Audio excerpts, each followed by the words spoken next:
Volkswagen's Golf is the family hatchback against which all others are judged, and never more so than in this smarter, more sophisticated, improved 7th generation guise, where it's cleverer and classier than ever before. If you're shopping in this segment, you might be asking yourself why you should buy one. But perhaps the more pertinent question is whether there's really any reason why you shouldn't. Nothing about the driving experience has changed with this improved 7th generation Golf, but then you could argue, as Volkswagen does, that nothing really needed to. Now there's a polish to this car that's evident not only in the way it's built, the way it looks, and the quality of its interior fittings, but also in the way it drives. Get used to your Golf and you'll find that progress can be effortless thanks to a combination of stability, poise and control that makes journey times shrink rapidly. That'll be evident whichever power plant you choose. Engines across the range now available with the option of a more sophisticated 7-speed DSG auto gearbox that offers quicker response and greater efficiency than the 6-speed unit it replaces. As before, the model lineup has been effectively split in half by Volkswagen's decision to adopt two quite different rear suspension systems across the range. Lower order engines like the 115 PS 1.6 litre TDI diesel and the 3-cylinder 1 litre petrol unit we're trying here in 110 PS form get a relatively unsophisticated torsion beam suspension setup.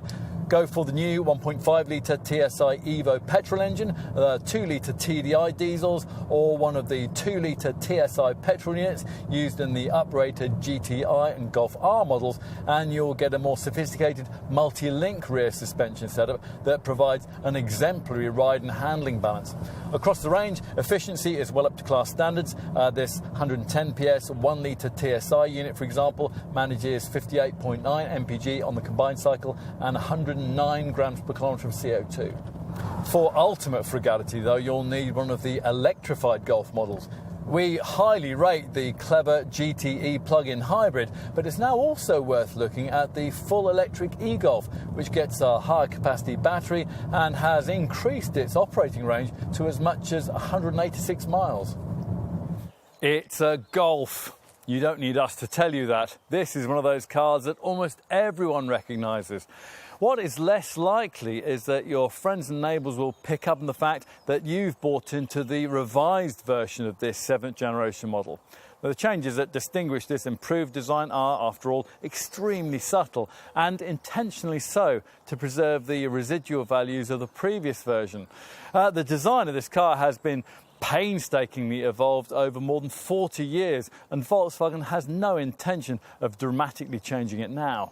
Now, if you're familiar with the original version of this Mark 7 model, you won't find the interior to be very different, which is a very good thing indeed, because that design set fresh ergonomic standards in this segment that many rivals are still struggling to match.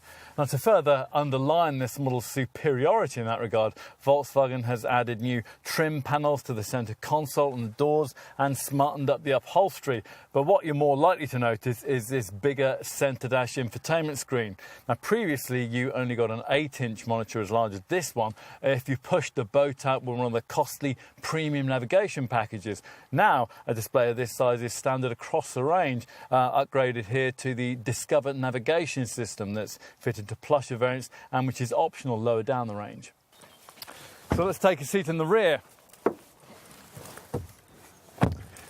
Those of you already familiar with the Mark 7 Golf will know that this 7th generation model grew quite significantly in size over its predecessor, with benefits back here in both head and legroom.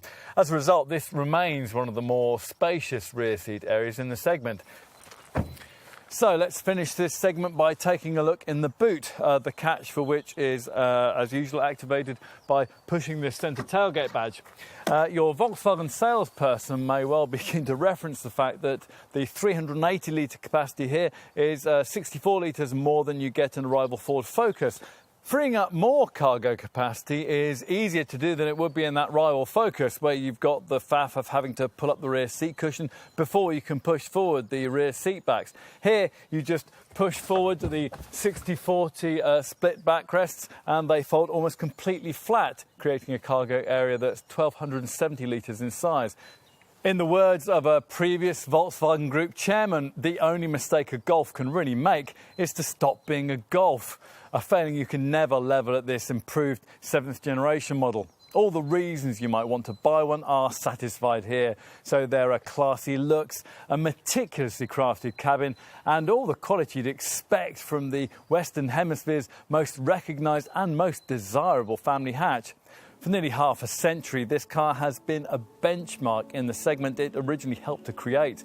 Nothing's changed in that regard, and it probably never will.